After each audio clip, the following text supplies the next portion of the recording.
नमस्कार दोस्तों, मेरा नाम है विशाल और आज हम इस वीडियो में जिनकी बात करने जा रहे हैं उनका नाम है द्रौपदी मुर्मू। आपने ये नाम बहुत सुना होगा। अभी हाल ही में जो राष्ट्रपति चुनाव के लिए कैंडिडेट हैं वो यही हैं, द्रौपदी मुर्मू। तो इस वीडियो में आइए हम इनके बारे में कुछ जानकारियाँ लेते हैं। इनका जन्म दोस्तों 20 जून 1958 यानी 20 जून 1958 में मयूरभंज एक जगह है उड़ीसा में, वहाँ पे इनका जन्म हुआ।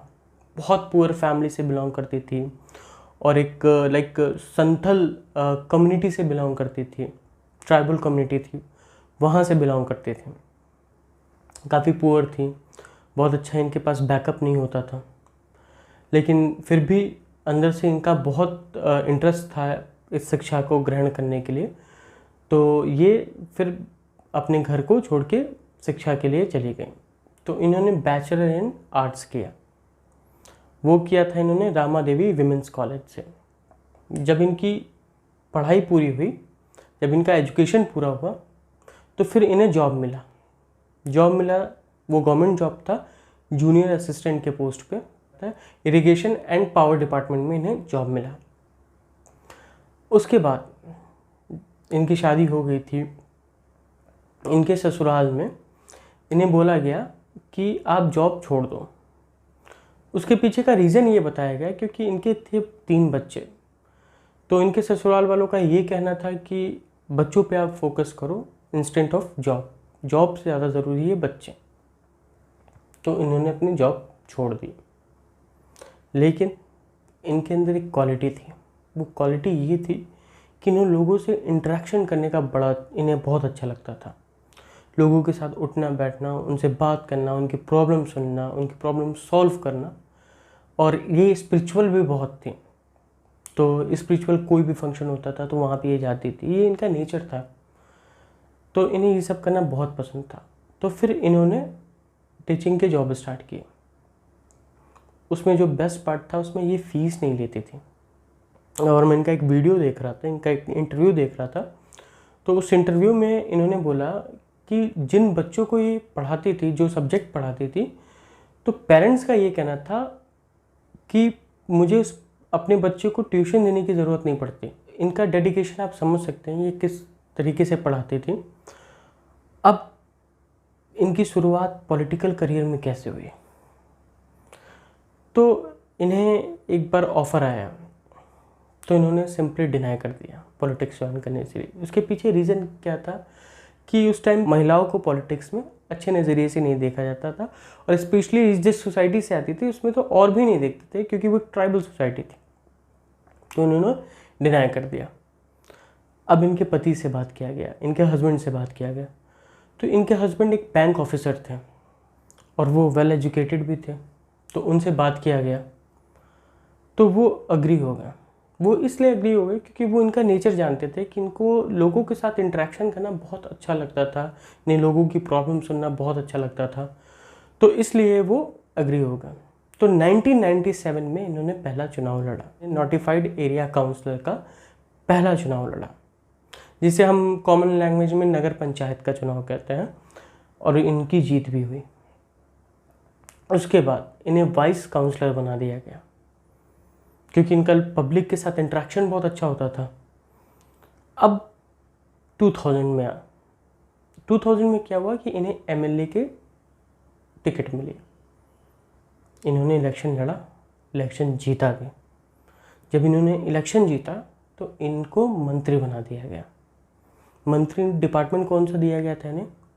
तो इन्हें जो मंत्री डिपार्टमेंट मिला था वो ट्रांसपोर्ट एंड कॉमर्स मिला था।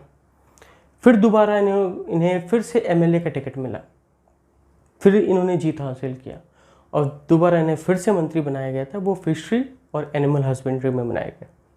दोस्तों, जब कहते हैं ना कि ऊपर वाला परीक्षा लेता है तो वो हर तरीके से लेता है, इनके साथ भी कुछ ऐसा ही हुआ।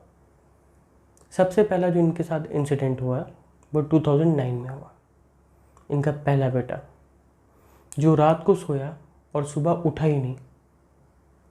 उस इंसिडेंट के बाद ये पूरी तरीके से टूट चुकी थी। ये बिल्कुल ही डिप्रेस्ड हो गई थी और ये बिल्कुल अकेले रहते थे। तो बाकी लोगों ने इन्हें काफ़ी समझाया, क्योंकि लोग इन्हें बहुत पसंद करते थे, ये लोगों की हेल्प बहुत करती थी। तो लोगों ने कहा कि हम भी आपके बच्चे हैं, आप हमारा ध्यान रखिए। और लोगों ने इन्हें एक आश्रम में इन्हें लेके गए। वहाँ पे कुछ टाइम इन्होंने स्पेंड किया। फिर यूजुअली जैसे ये काम करती थी अपने पुराने तरीके से इन्होंने काम करना स्टार्ट कर दिया। फिर क्या हुआ इनके साथ, 2013 में 2 जनवरी 2013 इनका जो दूसरा बेटा था वो अपने दोस्तों के साथ गया और कार एक्सीडेंट में उसकी मृत्यु हो गई। अब ये और भी परेशान। लेकिन इनका जब मैं इंटरव्यू देख रहा था तो इन्होंने एक बात बोला कि जब मेरा दूसरा बेटा डेथ हुआ तो मैंने अपने आप को और स्ट्रांग बना लिया। और यही नहीं दोस्तों, इनके साथ उसके 1 महीने के अंदर अंदर इनका भाई और इनकी माँ, इन दोनों का भी डेथ हो गया।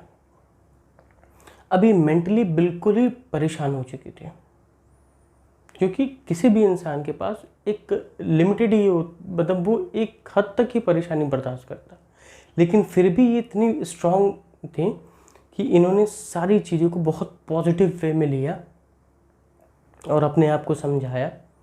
और फिर अपनी बेटी से बात किया उन्होंने कि तुम शादी कर लो। बेटी ने मना कर दिया। अब क्या होता है दोस्तों, उसके 1 साल के बाद इनके हस्बैंड की भी डेथ हो जाती है। अब इन्हें एक चीज़ तो समझ आ जाता है कि लाइफ का कोई भी भरोसा नहीं है, कभी भी कुछ हो सकता। तो इन्होंने अपनी बेटी को समझाया कि देखो मेरी भी लाइफ का कोई भरोसा है नहीं, तुम अपनी शादी कर लो। इनकी बेटी का नाम दोस्तों मैं आपको बताना चाहूँगा इतिश्री है। वो भी जॉब प्रोफाइल में है, वो भी जॉब करती हैं।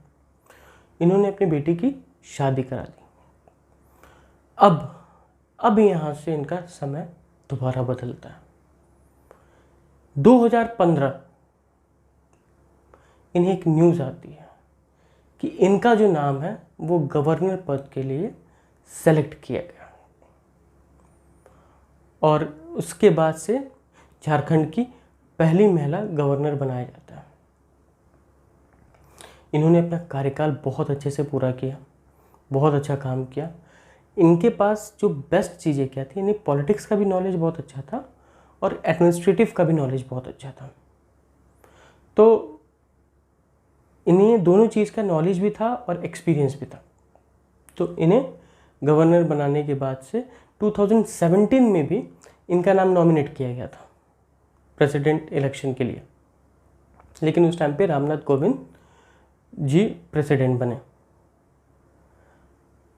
तो अब देखते हैं दोस्तों, वैसे तो उम्मीद यही है कि यही प्रेसिडेंट होंगी। और आपको ये वीडियो कैसी लगी आप प्लीज़ कमेंट बॉक्स में लिख के हमें बताइएगा। अगर वीडियो अच्छी लगी तो प्लीज़ वीडियो को लाइक करिएगा और चैनल को सब्सक्राइब करिएगा। थैंक यू सो मच दोस्तों, वीडियो देखने के लिए आपका धन्यवाद।